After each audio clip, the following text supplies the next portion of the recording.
სპეციალური გამოშვება 7 განთავისუფლებული მინისტრის შესახებ.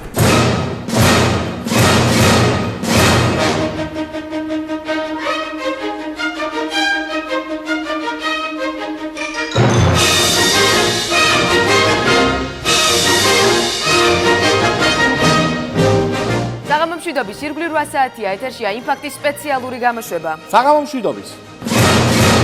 ძალიან ბევრ ადამიანს სმენია იმ შესანიშნავი შვიდეულის შესახებ, რომელმაც 2 ზღვას შუა განლაგებული საომარი ლელო იგივე საქართველოს მტარვალი და მჩაგვრელი ნიშვერასგან გაათავისუფლა. გაათავისუფლეს, მოიხადეს თავისი რაინდული ვალი და წავიდნენ, უსიტყვოდ და ყოველგვარი ლაპარაკის გარეშე გადადგნენ. ჩვენ მოგიყვებით ისტორიას მათი გმირობის შესახებ.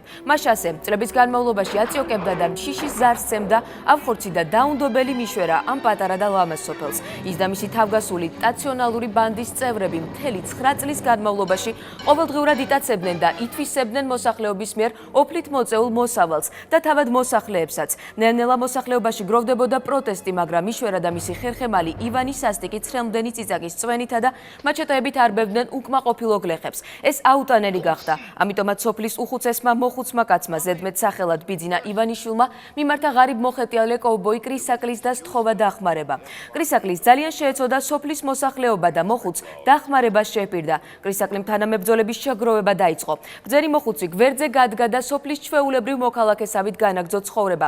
იგი მხოლოდ ხანდახან ჩაეკითხებოდა ხოლმე კრისაკლის საქმის მიმდინარეობაზე და ძირითადად სოფლის ჭორიკნებისთვის ამბის სწორად გავრცელების სწავლებით იყო დაკავებული. დაი კრისაკლიმაც დაიწყო რაზმის შეკრება.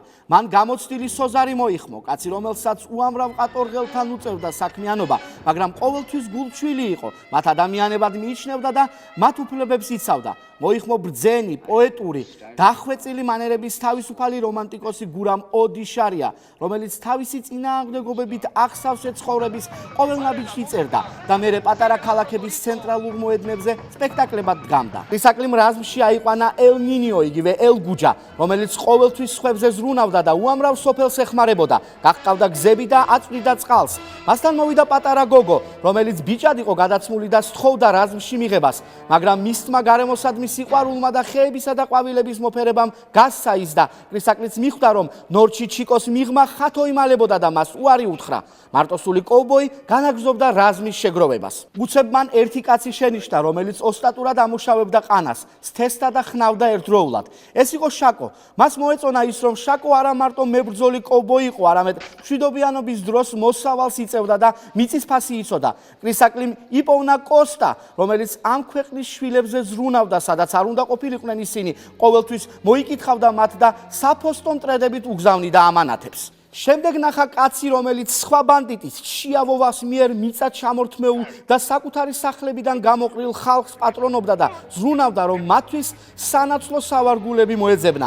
ჩვენი გმირი მისით აღფრთოვანდა და ეს კაცი დავითიც თავის რაზმში იახლა. შეიკრა შესანიშნავი შვიდეული და მოხუცი მოქალაქის ლოცვა კურთხევით გამაგდა სოფლის მისადგომებთან. ვერაგმა მიშვერამ არ დააყოვნა და სოფელს მოადგა. მან სოფლის მაცხოვრებლების 1000 ტყუილით მოთაფლა სცადა.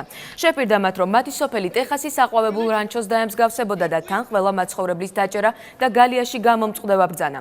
მაგრამ აქ უეცრად გამოჩნდა კრისაკლი და მისი რაზმი. ისინი ეკუთვნენ მიშვერას, წაართვეს მას იარაღი, ცხენები და ადგილები პარლამენტში და განდევნეს სოფლიდან. თავად მიშვერამ თავს გაქცევით უშველა, ხოლო მისი ბანდის წევრები მეწიწაკე ივანი, ვაშლის მთლელი ბაჩა კამანჩა და ლასვეგასელი ელ გიგი დაატყვევეს. ამის შემდეგ კეთილშობილი კოვბოები სოფელს დაემშვიდობდნენ და გზას გაუდგნენ, ვინაიდან მათ თავიანთი გასაკეთებელი უკვე გააკეთეს და უანგაროდ უნდა წასულიყვნენ. ერთადერთი სოფლის სათათბიროს გადასაწყვეტი იყო, დარჩებოდა თუ არა სოფელში კრისაკლი და დაევალებოდა თუ არა მას ახალი რაზმის შეკრება, მომავალში სოფლის მიშვერასგან დასაცავად. ეს იყო გადაცემა იმპაქტის სპეციალური გამოშვება. ჩვენ ხვალამდე გემშვიდობებით, ნახვამდის.